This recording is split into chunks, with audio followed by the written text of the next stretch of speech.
नमस्कार, स्वागत है आपका बनो अपना फाइनेंस मिनिस्टर में। मैं हूं आपके साथ प्रशांत पांडे। शो में हम सोमवार से शुक्रवार लगातार 1 घंटे बचत और निवेश की बारीकियों पर चर्चा करते हैं।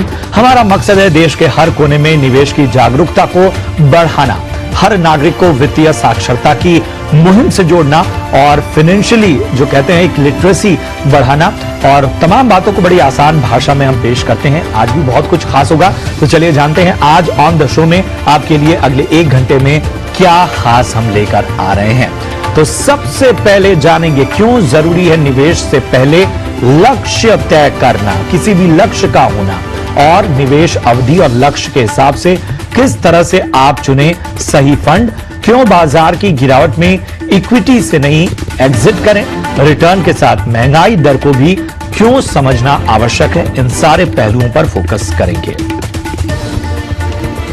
आगे आपको हम बताएंगे म्यूचुअल फंड महाकुंभ की खास पेशकश होगी, जहां देश के दिग्गज एक्सपर्ट्स आपके तमाम सवालों के समाधान के साथ आपके सामने होंगे। आपकी तमाम जो मन में शंकाएं चल रही हैं उनका समाधान होगा। छोटे मजले शहर के म्यूचुअल फंड निवेशकों के लिए देश का सबसे बड़ा मंच म्यूचुअल फंड महाकुंभ। इसके अलावा हमेशा की तरह बताएंगे कैसे बनाएं बैलेंस पोर्टफोलियो।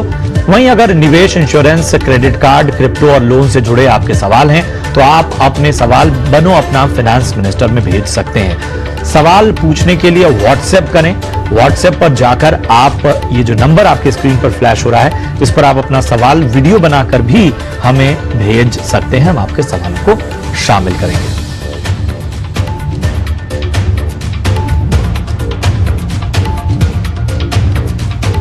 तो चलिए अब शो में शामिल करते हैं अपने 2 खास एक्सपर्ट्स को। हमारे साथ हैं हर्षवर्धन रुंगटा जी, CFP रुंगटा सिक्योरिटीज से। हर्षवर्धन जी, बहुत बहुत स्वागत है आपका। और इसके साथ ही गौतम कालिया हैं, सीनियर वाइस प्रेसिडेंट और head super investor Sharekhan by BNP Paribas से। आपका भी सर बहुत बहुत स्वागत था। और सबसे पहले हम अपने पहले कॉलर को जोड़ते हैं जो कि उपेंद्र हैं। उपेंद्र नमस्कार, पूछें अपना सवाल। नमस्कार जी, मेरा सवाल है कि मेरा एक बेटा है जो जिसने अभी जॉब शुरू किया है, तो उसके फाइनेंशियल प्लानिंग के लिए कौन से 2 म्यूचुअल फंड में वो इन्वेस्ट शुरू करे ताकि वो उसकी लाइफ ठीक से गुजर सके। ठीक है, अपने बेटे के लिए उपेंद्र जी फाइनेंशियल प्लानिंग चाहते हैं और उन्होंने अपने तमाम सवाल भेजे हैं। हर्ष जी बताइए, उपेंद्र के लिए क्या आपकी सलाह होगी और क्या इन्हें निवेश का मंत्र होगा? वेल उपेंद्र जी, अच्छी बात है कि आपके बेटे अभी जॉब पे लगे हैं और आप अभी से ही उनके लिए एक पोर्टफोलियो बनाना चाहते हैं, तो बहुत अच्छी है बात है। अमाउंट इतना जरूरी नहीं होता, ये जरूरी है कि आप एक इन्वेस्टमेंट की आदत डालें फ्रॉम द फर्स्ट सैलरी। जहां तक हो सके आप कोशिश करिए कि कम से कम 20% जो उनका नेट टेक होम है उसका 20% तक आप इन्वेस्ट करें तो अच्छी बात होगी। तो अमाउंट मुझे पता नहीं, बट इन एनी केस मैं आपको 2 कैटेगरी बताता हूं जिससे वो शुरू कर सकते हैं। तो जब वो शुरू करेंगे अपना इन्वेस्टमेंट करना, इन 2 कैटेगरी से शुरू करें। जो भी अमाउंट इन्वेस्ट करना है उसे डिवाइड करके इन दोनों स्कीम्स में लगाएं, और आगे जैसे वो थोड़े मेच्योर होते हैं मार्केट में, तब और कोई दूसरी स्कीम्स को भी एक्सप्लोर कर सकते हैं। तो एक लार्ज कैप इंडेक्स फंड बता रहा हूं मैं और एक multi cap fund.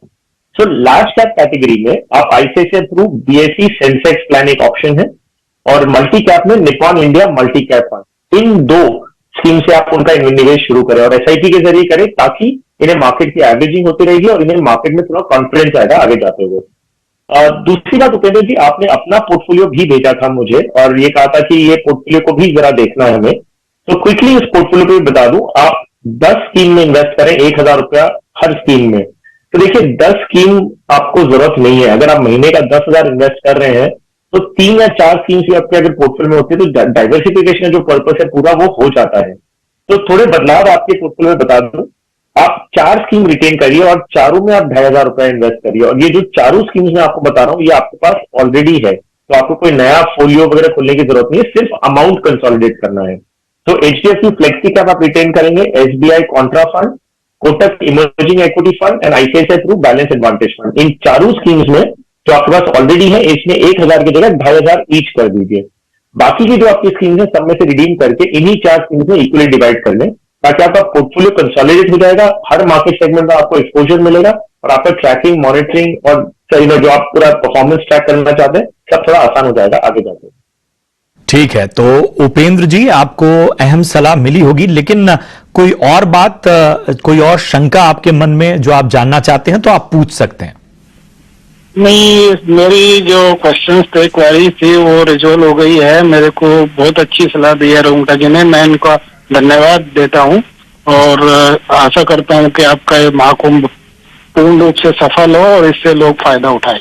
Thank you very much. बिल्कुल, बहुत बहुत शुक्रिया उपेंद्र जी आपकी शुभकामनाओं के लिए, और हम भी चाहते हैं कि आप जागरूक रहें और फाइनेंशियली जो हैं वो और ज्यादा बेहतर आगे आपको रिटर्न मिले, हमारी यही कोशिश रहेगी। चलिए बढ़ते हैं आगे, अगले हमारे जो कॉलर हैं उनको जोड़ते हैं। सेठपाल कादियान साहब हमारे साथ हैं। अगर आपके नाम को प्रोनाउंस करने में मुझसे कोई गलती हुई हो तो मैं क्षमा चाहूंगा। सेठपाल जी पूछें अपना सवाल, बताइए कहां से हैं आप और इसके बाद अपना सवाल पूछें। हेलो जी जी, शेतपाल जी पूछे अपना सवाल। सर नमस्कार। जी नमस्कार, पूछें अपना सवाल। सर मैं शेतपाल हरियाणा से बात। जी शेतपाल जी पूछें अपना सर सवाल। मेरे पास मेरे को 3 गुड़िया हैं सर। एक गुड़िया 12 साल की है, 2 ट्विंस गुड़िया हैं जो 3 साल की हैं। तो मैंने उनके फ्यूचर के लिए सर, उनकी एजुकेशन और उनके मैरिज के लिए कुछ 10-12 स्कीम में कुछ इन्वेस्टमेंट चालू किया सर, SIP का। जी, जिसमें स्मॉल कैप में सर टोटल 14,000 है, लार्ज कैप में 11,000, मिड कैप में 6,000, फ्लेक्सी कैप में 5,000, टोटल मिला के 36,000 पर मंथ हो रहा है सर। ठीक है, आपका कोई लक्ष्य? लक्ष्य सर वही है कि तीनों बेटियों का शादी और उनका एजुकेशन के लिए सर। ठीक है, ठीक है। चलिए आपको एक अहम राय देते हैं। गौतम, आप जरा बताएं सेठपाल जी की प्रोफाइल, सेठपाल जी का पोर्टफोलियो सभी आपके पास है, उनकी उन्होंने अपनी बात भी बहुत अच्छे तरीके से रखी है, बताएं क्या सलाह होगी इनको। जी सेठपाल जी, जैसे आप जा रहे हैं बहुत अच्छी तरह से आप निवेश कर रहे हैं, बस और निवेश करते रहिए। अगर आप जो निवेश कर रहे हैं और करना चाहते हैं, मूल्य जो आपने बताया है, अगर ये आप 20 साल के लिए जारी रखते हैं तो 3-3.5 करोड़ के हिसाब से आपका पोर्टफोलियो बन सकता है 12% रेट के हिसाब से। तो आप करते रहिए। थोड़ा सा स्कीम्स में मैं आपको बदलाव बोल दूंगा करने के लिए।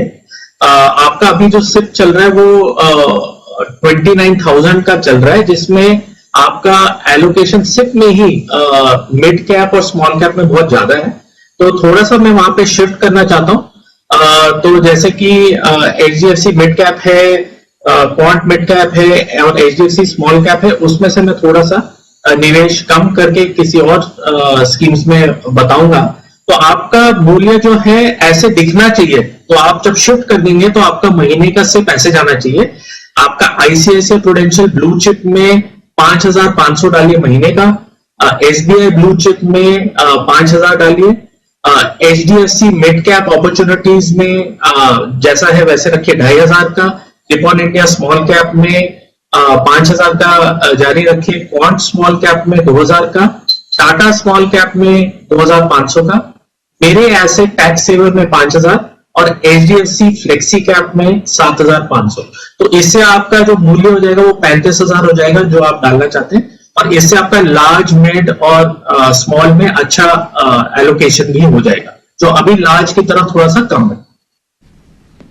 ठीक है सेठपाल जी, उम्मीद है कि आपको जवाब मिल गया हो। कोई और आपके मन में सवाल है तो पूछ सकते हैं।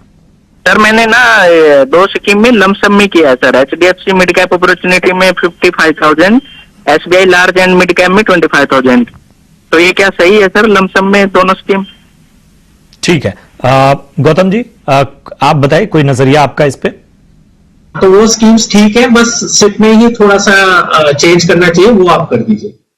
ठीक है सेठपाल जी, आपको अहम सलाह मिल गई है। और चलिए अब बढ़ते हैं अगले जो हमारे दर्शक हैं उनकी ओर, और इनका नाम है नीरज उपाध्याय, और इनका जो सवाल है वो हर्षवर्धन जी आपके लिए है।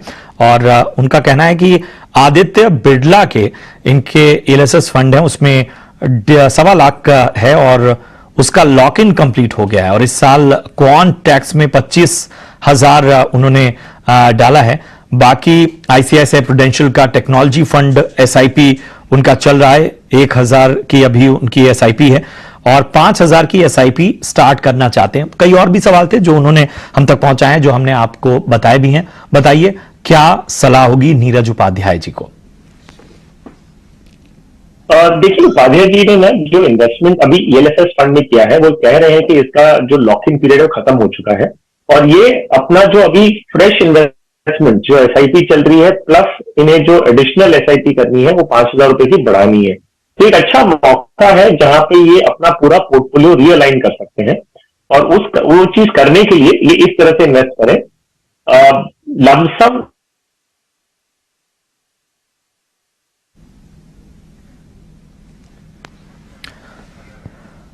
लगता है कुछ तकनीकी खामी है जिसकी वजह से हर्षवर्धन जी से हमारा संपर्क टूट गया है, लेकिन जो राय हर्षवर्धन जी ने दी है वो आपको वो बता रहे थे और उसमें एक अहम राय ये थी कि आप अपने पोर्टफोलियो को रीअलाइन जो कर रहे हैं उसमें एडिशनल एसआईपीज आपको जोड़नी होगी और इन्वेस्ट आपको करना होगा। अब आप इसका फॉर्मूला जान लीजिए, लंप सम और एसआईपी ये दोनों मिला के 6,000 की एसआईपी होनी चाहिए। अब कौन से फंड हैं वो गौतम आपको माफ कीजिएगा हर्षवर्धन सुझाएंगे। हर्षवर्धन बताएं, आपका बीच में संपर्क टूट गया था। हाँ जी हाँ, तो मैं ये कह रहा था कि अभी इनके पास एक मौका है जब ये अपना एसआईपी और लमसम का जो पोर्टफोलियो रीअलाइन करना चाह रहे हैं तो इनके पास मौका है कि चेंजेस कर सकते हैं। और ईएलएसएस जो इनकी स्कीम थी इसमें इनका जो लॉक इन पीरियड है वो खत्म भी हो चुका है। तो ABSL Nifty 50 equal weight index fund इसमें 2,500 रुपए, इन्हें टोटल में 6,000 रुपए एसआईपी करनी है। तो उसका ब्रेकअप पहले बता रहा हूं। तो पहली स्कीम मैंने बता दी जिसमें 2,500 रुपए करने हैं, निपॉन इंडिया मल्टी कैप में 2,500 और आईसीआईसीआई प्रू टेक्नोलॉजी फंड में ये पहले से इन्वेस्ट कर रहे हैं और मैं मान रहा हूं कि कंटिन्यू करना चाहते हैं तो वो हम कंटिन्यू करते रहेंगे। जो लमसम है इनके पास 1,15,000 या जो भी इनका लमसम है जो लॉक इन पीरियड खत्म हो चुका है उसे भी ये एग्जिस्टिंग स्कीम्स में जो मैं अभी आप बता रहा हूं, जो एबीएसएल निफ्टी 50 इक्वल वेट और आईसीआईसीआई प्रू मल्टी कैप इन दोनों में इक्वली डिवाइड करके वो इन्वेस्ट कर दें। तो इनका पोर्टफोलियो 3 स्कीम्स का रहेगा और जो large cap and multi cap index fund और एक मल्टी कैप में इनका डिवीजन होकर ये पैसा आगे बढ़ते रहेगा। ठीक है, तो चलिए अब उम्मीद है कि उपाध्याय जी आपको जवाब आपके मिल गए होंगे। हमारे अगले कॉलर हैं रोहित, हमारे साथ जुड़े हुए। रोहित नमस्कार, पूछे अपना सवाल।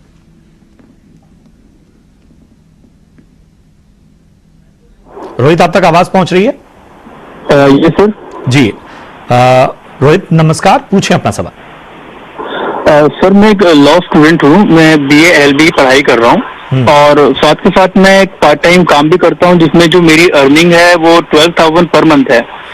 और सर मैं इसके साथ साथ मैं इंट्राडे ट्रेडिंग भी करता हूँ, ऑप्शंस में ट्रेड करता हूँ और पिछले 6-7 महीने से मैं कंसिस्टेंटली अर्निंग भी कर रहा हूँ। तो सर मुझे ना मेरा जो एम है मुझे वो 25 लाख मुझे इकट्ठे करने हैं, मतलब मुझे कलेक्ट करने हैं और जिससे कि मैं बॉन्ड्स ले सकूं और जिसमें मंथली पे आउट मुझे मिल सके। ठीक है, तो आपका जो सवाल है वो हम इस वक्त पहुंचाते हैं और हमारे साथ गौतम लगातार बने हैं। गौतम बताएं रोहित को क्या सलाह होगी? जी, तो मुझे आपका सवाल थोड़ा सा कंफ्यूजिंग लगा। आप 5 साल में 1 करोड़ चाहते हैं और आप महीने का जो 12,000 है वो पूरा मूल्य डाल सकते हैं कि उसमें से आप थोड़ा सा मूल्य डालने की का सोच रहे हैं? सर मेरा मुझे 25 लाख मुझे इकट्ठे करने हैं क्योंकि मुझे 25 लाख का बॉन्ड लेना है। तो मैं चाहता हूं कि मुझे 1 साल या 1.5 साल में ओवरऑल मैक्सिमम 2 ईयर तक 2 साल में मेरा ये टारगेट है कि मुझे 25 लाख इकट्ठे करने हैं तो जो मेरी इनकम है। तो ऐसा कोई बॉन्ड या ऐसा कोई फंड जो मेरे रेगुलर इनकम मुझे दे सके या मंथली पे आउट मुझे कर सके। हाँ, मगर आपको निवेश आप कितना करने के लिए रेडी हैं? क्योंकि वो मुझे समझ में नहीं आ रहा। 12,000 पूरा निवेश करने के लिए रेडी है? सर इसमें से हाफ रेडी मैं निवेश कर सकता हूँ। आप क्या बोले, आधा मूल्य? आधा आधा।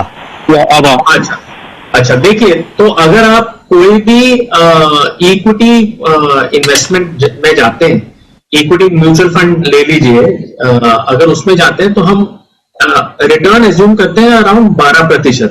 कभी कभी 15-18 भी हो सकता है और कभी कभी नेगेटिव भी हो सकता है। और ज्यादातर हम लोगों को बोलते हैं कि ये आप 5 साल का व्यू रखिए निवेश करने के लिए। अभी अगर आप बॉन्ड्स का सोच रहे हैं तो बॉन्ड्स में आपका रिटर्न थोड़ा सा कम होता है। मतलब अभी जैसे सिचुएशन, अभी जैसे मार्केट की, अगर आपने कोई डेट म्यूचुअल फंड में, लॉन्ग टर्म डेट में अगर आपने पैसा डाला तो उसमें टैक्स के बाद 6 से 7% मिलेगा। थोड़ा सा एप्रिसिएशन अगर आप पकड़ ले तो 8% तक भी मिलने की संभावना है। मगर उससे आपका जो 25 लाख का जो टारगेट है वो मुझे नहीं लगता 1-2 साल में आप कर पाएंगे। तो मेरा एडवाइस आपके लिए यही रहेगा कि आप, क्योंकि आप इंट्राडे ट्रेडिंग कर रहे हैं, तो जो थोड़ा सा मूल्य आप बचा रहे हैं उसको अलग आप एक लॉन्ग टर्म एसआईपी में डाल दीजिए, इक्विटी म्यूचुअल फंड में, और 12% के हिसाब से आप प्लान कर लीजिए आपका निवेश। क्योंकि 1-2 साल में जो आप चाहते हैं 25 लाख इकट्ठा करना, वो इन निवेशों से नहीं होगा। आप वैसे भी इंट्राडे कर रहे हैं, वो इंट्राडे में आप काफी रिस्क वैसे भी ले रहे हैं, उससे हो सकता है, क्योंकि आप रिस्क भी उतना ले रहे हैं। मगर ये जो निवेश हम यहाँ पे बात कर रहे हैं उनसे तो नहीं होगा 1-2 साल में इतना कम मूल्य डाल के होना। तो मैं आपको 2 फंड बता देता हूं। अगर आप मानिए 5,000 रुपए डाल रहे हैं, आपने बोला कि आप आधा के आसपास डाल सकते हैं, तो 5,000 अगर आप डाल रहे हैं तो आईसीआईसीआई प्रूडेंशियल ब्लू चिप में आप आधा डाल दीजिए और कोटक इक्विटी अपॉर्चुनिटीज में आधा डाल दीजिए। मगर ये 5 साल मिनिमम का व्यू लेके ही आप सोचिए। 1-2 साल में तो ऐसा कुछ हम आपको सलाह नहीं दे सकते जिसमें आप इतना पैसा बटोर पाए। बिल्कुल, तो उम्मीद है कि आपको आपके सवाल का जवाब मिल गया होगा। रोहित, कोई और आपके मन में शंका हो तो आप पूछ सकते हैं। कौन से बताया था? ICICI blue chip and Kotak का कौन सा बताया था? Equity opportunities fund. रोहित, आपको सुझाव ये होगा कि ये पूरा शो जो है वो YouTube पे है और स्क्रीन के एक हिस्से में बाकायदा हम ग्राफिक्स के जरिए उन फंड का नाम भी और निवेश की जो राशि है वो भी लिख रहे हैं। आप वहां से उन सभी फंड्स के बारे में जानकारी हासिल कर सकते हैं। ये पूरा शो आप YouTube पर भी देख सकते हैं। चलिए बढ़ते हैं आगे। अगले जो हमारे दर्शक हैं उन्होंने YouTube के जरिए अपना सवाल हम तक पहुंचाया है। परितोषा नाम है उनका, और इनका सवाल है कि इन्होंने 37,000 टाटा डिजिटल फंड में इन्वेस्ट किया है और फिलहाल जो है वो ये लॉस में है, और लगभग ये 37,000 से अब 33,000 के करीब आ गया इनका कहना है। और क्या उन्हें अब किसी और फंड में स्विच करना चाहिए, उनका सवाल है। हर्षवर्धन जी, आपसे। पारितोष, देखिए, आपने एक सेक्टर फंड में इन्वेस्ट किया है, जो डिजिटल, टाटा डिजिटल फंड, जो आईटी सेक्टर में निवेश करता है। तो दो चीजों के बारे में आपको ध्यान देना होगा। एक कोई भी सेक्टर फंड जो है वो बहुत ज्यादा वॉलेटाइल होता है। दूसरा, आपको उस सेक्टर के बारे में पूरी जानकारी होनी चाहिए और आप उस सेक्टर को ट्रैक कर सकते हैं कि इनका पीक कब हो रहा है, इनमें कोई डेवलपमेंट होने वाला है जिसका फायदा मिलने वाला है, या कब एंट्री और कब एग्जिट, इसको आपको टाइम करना होगा। तो अगर आप इससे कंफर्टेबल नहीं है, मान लीजिए कि भाई आपको टेक्नोलॉजी फंड में ट्रैकिंग नहीं कर पा रहे हैं, या आप अभी तो 37,000 की आपकी वैल्यू वो 33,000 हो गई है, तो इससे बेटर होगा कि आप एक डाइवर्सिफाइड म्यूचुअल फंड में लगाएं, तो वो बेटर होगा, ताकि आपको कोई सेक्टर स्पेसिफिक आपको कोई वॉलेटिलिटी नहीं मिले। तो इसमें आपके पास एक ऑप्शन है कि आप कोई भी डाइवर्सिफाइड इक्विटी फंड, जैसे लार्ज कैप, मिड कैप, या फ्लेक्सी कैप, मल्टी कैप या मल्टी एसेट फंड, ऐसे बहुत सारे ऑप्शन अवेलेबल हैं जिसमें आप अपने पैसे लगा सकते हैं। तो मेरी सलाह ये होगी कि पहले समझ लीजिए, डिसाइड कर लीजिए कि आपको टेक्नोलॉजी फंड में रहना है कि आपको कोई डाइवर्सिफाइड फंड में जाना है। अगर टेक्नोलॉजी में जाना है तो ध्यान रखिए, you are on your own. आपको इसे ट्रैक भी करना होगा, मॉनिटर करके एंट्री एग्जिट प्लान करनी होगी। ठीक है, तो ये है आपको अहम सलाह परितोषा जी। और उम्मीद है कि आपके ये सलाह काम आए।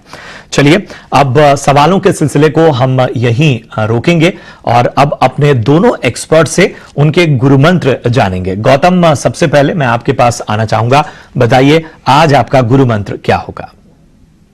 जी आज थोड़ा सा